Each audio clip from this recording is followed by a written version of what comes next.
दोस्तों आपका स्वागत है आपके अपने YouTube चैनल एसआरसी इंस्पायरिंग में। Conscious mind and subconscious mind के बारे में आपने कहीं ना कहीं सुना या पढ़ा भी होगा कि चेतन मन और अवचेतन मन क्या है। और अगर आप कोई भी बात अवचेतन मन में पहुंचा देते हैं तो वो बहुत आसानी से पूरा हो जाता है। ये सच भी है क्योंकि अवचेतन मन बहुत शक्तिशाली भी है। तो क्या आपकी बात अवचेतन मन तक पहुंच पाता है? जी नहीं, बहुत से लोगों की बात अवचेतन मन तक नहीं पहुंच पाती। तो ये अवचेतन मन असल में क्या है? अगर हम ये जान जाएंगे तो शायद अवचेतन मन तक बात पहुंचाना आसान होगा। दिमाग हमारी बॉडी का सबसे शक्तिशाली हिस्सा है। हमारे दिमाग की शक्ति हमारे शरीर की शक्ति से कहीं ज्यादा होती है। जिस व्यक्ति ने अवचेतन मन की शक्ति को परख लिया और इसका सही इस्तेमाल करना सीख लिया तो वह अपने जीवन के हर लक्ष्य को हासिल कर सकता है। आपको चेतन मन और अवचेतन मन कैसे कार्य करता है, इसके द्वारा मन चाहे परिणाम कैसे हासिल करे, आइए जानते हैं। कॉन्शियस माइंड यानी चेतन मन क्या होता है और कैसे काम करता है। जब हम किसी कार्य को पहली बार करते हैं तब हमें उस कार्य को करने की आदत नहीं होती है और उस कार्य को हम सोच समझकर तथा ध्यान देकर करते हैं। उस काम के बारे में हम जिस माइंड से सोचते हैं वह चेतन मन होता है। चेतन मन एक्टिव माइंड होता है। जब हमें कोई बात बताई जाती है या कही जाती है उस समय हमारी जो प्रतिक्रिया होती है वह हमारे चेतन मन से ही होता है, क्योंकि हम उस बात को पूरा ध्यान से सुन रहे होते हैं। जब हम किसी भी चीज को पाने की इच्छा करते हैं तो वह हमारे चेतन मन से होता है। जब हम किसी भी चीज पर तर्क करते हैं तो यह चेतन मन से होता है। चेतन मन हमारे पूरे माइंड में 10% होता है जब हम कोई भी काम एकाग्र होकर करते हैं। अब बात करते हैं सबकॉन्शियस माइंड यानी अवचेतन मन क्या है। जब हम कोई कार्य करते हैं जिसके लिए हमें सोचने की जरूरत नहीं पड़ती, जिसमें हमारी आदत पड़ गई होती है, हमारा सब काम अपने आप होता है, तो यह हमारे अवचेतन मन से होता है। अवचेतन मन जब किसी चीज को मान लेता है, यानी अवचेतन मन ने मान लिया कि आपने कार चलाना सीख लिया है तो आप बिना डरे गाड़ी चलाते हैं। अवचेतन मन हमारे दिमाग का 90% उपयोग करता है। जो हमारे भविष्य को तय करता है वही अवचेतन मन होता है। जब हम कोई वाहन चलाना सीख जाते हैं तो हमें सोचना नहीं पड़ता कि कब ब्रेक लगानी है और कब गियर। जब हम किसी भी चीज को बहुत दिनों तक याद करते हैं तो यह हमारे अवचेतन मन में याद होता है। चेतन मन और अवचेतन मन दोनों मिलकर हमारी जिंदगी को चलाते हैं। हम अपनी जिंदगी में जो कुछ भी कर रहे हैं ये सब चेतन और अवचेतन मन ही कंट्रोल करता है। कुल मिलाकर हम ये कह सकते हैं कि हमारा दिमाग हमारी जिंदगी को चला रहा है। चेतन मन तो ठीक है, लेकिन ये जो अवचेतन मन है यह कुछ ज्यादा ही खास है। हमारे जिंदगी के 90% फैसले हम नहीं लेते, बल्कि ये हमारा अवचेतन मन लेता है। हमारे दिमाग की असल शक्ति हमारे अवचेतन मन में है। जरा सोचिए, 1 मिनट में हमारा दिल लगभग 70 बार धड़कता है, तो कौन है जो इसे कंट्रोल करता है कि हर मिनट में दिल की धड़कन इतनी बार करानी है? और कौन है जो हमारे शरीर के तापमान को बनाए रखता है? इसका जवाब है हमारा अवचेतन मन। ये हमारे दिमाग का पावर हाउस है और यही तय करता है कि हम कौन हैं और हम कैसे व्यवहार करते हैं। हमारी जो आदतें हैं यह भी हमारे अवचेतन मन से संबंधित है। जैसे रोज इंटरनेट इस्तेमाल करने की आदत है, तो ये आदत असल में अवचेतन मन में संग्रहित रहती है। हम लोगों को तो यह पता है कि आदत को आसानी से बदला नहीं जा सकता, परंतु यह नहीं पता कि इसका कारण क्या है। इसका कारण यही है कि यह आदत हमारे चेतन मन में नहीं, अवचेतन मन में संग्रहित रहती है, जो हमारे चेतन मन से कहीं ज्यादा शक्तिशाली है।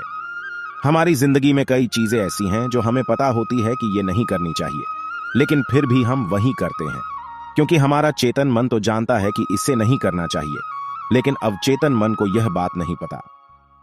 तो आइए जानते हैं अवचेतन मन कैसे कार्य करता है। हमारा अवचेतन मन वही करता है जिस पर हम अपनी समझ के अनुसार विश्वास करते हैं। यह हमारे चेतन मन की तरह वजह नहीं ढूंढता है या कोई बहस नहीं करता है। नकारात्मक विचार हमारे अवचेतन मन में विपरीत कार्य करता है। हमारा अवचेतन मन एक भूमि की तरह है जो हर प्रकार के सही हो या गलत बीज स्वीकारती है। यदि आप किसी चीज को जानबूझकर सही समझते हैं, चाहे वो झूठ ही क्यों ना हो, आपका अवचेतन मन इसको सच मानकर इस पर कार्य करने लगेगा और अच्छा परिणाम भी लाएगा, क्योंकि आपने इसे अपने मन से सत्य समझा था। अवचेतन मन में अगर कोई बात डाल दी जाए तो उसे वास्तविकता में बदलने में कोई नहीं रोक सकता। अगर कोई बात चेतन मन से होकर अवचेतन मन में चली जाए तो चमत्कार होने लगते हैं। जब किसी बात को अवचेतन मन में फीड करने की बात आती है तो यह अवचेतन मन यह नहीं सोचता कि सही है या गलत। इसके अंदर जो भी निर्देश चले गए उसे वास्तविकता में लाना शुरू कर देता है। और सोचिए कि अगर इस अवचेतन मन की शक्ति असीमित है तो यह क्या क्या कर सकता है। अगर आपने अपने अवचेतन मन से संपर्क करने के तरीके को सीख लिया तो आप नहीं जानते कि आप किस ऊंचाई को हासिल कर सकते हो। आप जो चाहे जिंदगी में वो कर सकते हो। अवचेतन मन में अपनी बात डालने के अलग अलग तरीके होते हैं। उनमें से सबसे अच्छा तरीका है एफर्मेशन। जब भी कोई बात हमें बोली जाती है तो वो सबसे पहले चेतन मन में जाती है और तब चेतन मन तय करता है कि वो बात हमें अवचेतन मन तक पहुंचना है या नहीं। अगर वो बात चेतन मन को तर्क में सही लगती है तो वो हमारे अवचेतन मन को भेज देता है। जैसे मान लीजिए कि अगर कोई भी पागल इंसान ने आपको बोल दिया कि तू जिंदगी में कुछ नहीं कर सकता, तो आप उस पर ध्यान नहीं दोगे क्योंकि आपको पता है कि वो पागल है। आपका चेतन मन भी उसे नजरअंदाज कर देगा। एक टीचर जिसकी आप बहुत इज्जत करते हो, उसको बहुत मानते हो, वो अगर गुस्से में आकर आपको बोल दे कि तू जिंदगी में कुछ नहीं कर सकता, तो आपका चेतन मन उसे बहुत गंभीरता से ले लेगा क्योंकि आपको पता है कि वो बात आपको आपके टीचर ने बोली है और अगर टीचर ने बोले तो उसमें कोई बड़ा कारण होगा। और इसी सोच के चलते आपके चेतन मन को लगता है कि यह बात जरूर खास है, इसलिए वो इसे अवचेतन मन में भेज देता है। वो यह नहीं देखता कि ये बात सकारात्मक है या नकारात्मक, ये बस उसे भेज देता है। इसलिए जो हमेशा नेगेटिव बातें सुनते हैं और नेगेटिव माहौल में रहते हैं, वो लोग आगे नहीं बढ़ पाते। पर देखा जाए तो ये चीज पॉजिटिव बातों पर भी लागू होती है। अगर कोई बड़ा इंसान आपकी तारीफ करे और आपको उत्साहित करे तो आपको बहुत अच्छा लगता है। और ज्यादातर लोग जो पॉजिटिव बातें सुनते हैं और पॉजिटिव किताबें पढ़ते हैं, वो जिंदगी में कुछ ना कुछ अच्छा कर ही लेते हैं क्योंकि उन्हें ज्यादातर पॉजिटिव बातें बोली गई थी। और यह पॉजिटिव बात जब चेतन मन में जाती है और वो बात अगर खास होती है तो वो उसे अवचेतन मन में भेज देता है और असल जिंदगी में वही होने लगता है। इससे यह पता चलता है कि जब भी कोई बात हमारे चेतन मन में बार बार हिट करती रहती है तो वो हमारे अवचेतन मन में चली जाती है। इसीलिए यह कहा जाता है कि हमें हमेशा सकारात्मक सोचना चाहिए और नकारात्मकता से दूर रहना चाहिए। लेकिन ज्यादातर हम इस तरीके के बारे में नहीं जानते और सोचते हैं कि बार बार बोलने से क्या होगा। पर आप एक बार कोशिश करके तो देखिए, आप जो सोचते हो वही आपके साथ होता है। सबकॉन्शियस माइंड यानी अवचेतन मन में कैसे प्रवेश करें? अगर आप किसी चीज को पाना चाहते हैं तो आप अपने अवचेतन मन की शक्ति से उसे पा सकते हैं, लेकिन उसके लिए आपके पास एक इच्छा शक्ति और आत्मविश्वास होना जरूरी है और इसके साथ ही आपकी सोच भी सकारात्मक होनी चाहिए। अपने विचार को अवचेतन मन तक पहुंचाने का तरीका जितना आसान है उतना ही मुश्किल भी है, लेकिन अगर आप इसे रोज आजमाएंगे तो आप इस पर जल्द ही काबू पा लेंगे और अपने अवचेतन मन को अपने वश में कर लेंगे। आपको अपने अवचेतन मन को वैसे ही आज्ञा देनी है जैसे आप दूसरों को देते हैं, लेकिन याद रहे, आज्ञा देने का नाटक नहीं करना है। सच में आपको आज्ञा देनी है और ऐसा सोचना है कि यह काम वह पक्का कर लेगा।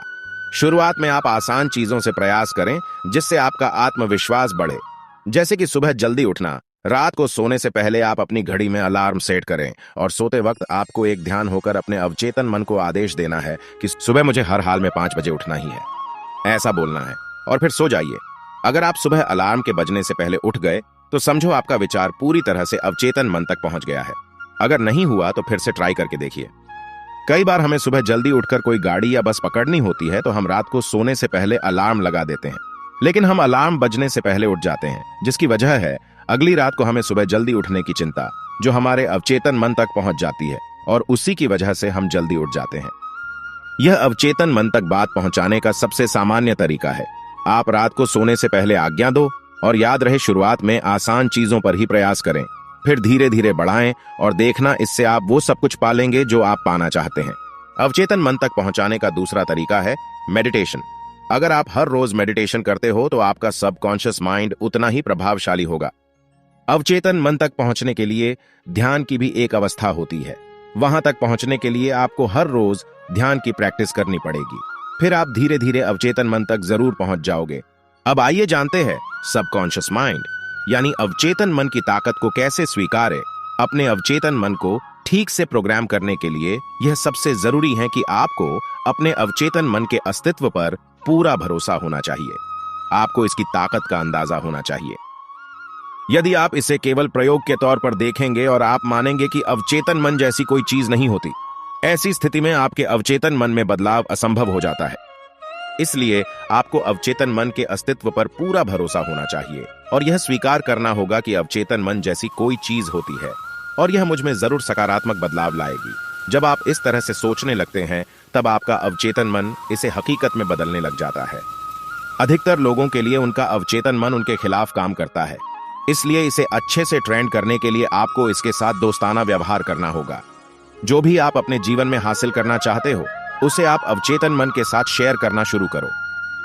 शुरू में ऐसा करना मुश्किल भरा काम हो सकता है, लेकिन धीरे धीरे यह ठीक से काम करने लगेगा। नकारात्मकता से हमेशा दूर रहें। जैसा कि पहले हमने बात की थी कि चेतन मन सोचता समझता भी है, उसके बाद निर्णय लेता है, लेकिन अवचेतन मन के साथ ऐसा नहीं है। वह पुराने अनुभवों के आधार पर ही निर्णय लेता है, वह स्वचालित रूप से काम करता है। इसलिए अगर आप सकारात्मक माहौल में रहकर सकारात्मक बातों को अपने दिमाग में यानी चेतन मन में हिट करेंगे तो कभी ना कभी वो चेतन मन की दीवार को तोड़ के अवचेतन मन में दाखिल हो जाएगी। उसके बाद जैसी परिस्थिति आप चाहते हैं, आपकी जिंदगी में वही चीजें होने लगेंगी।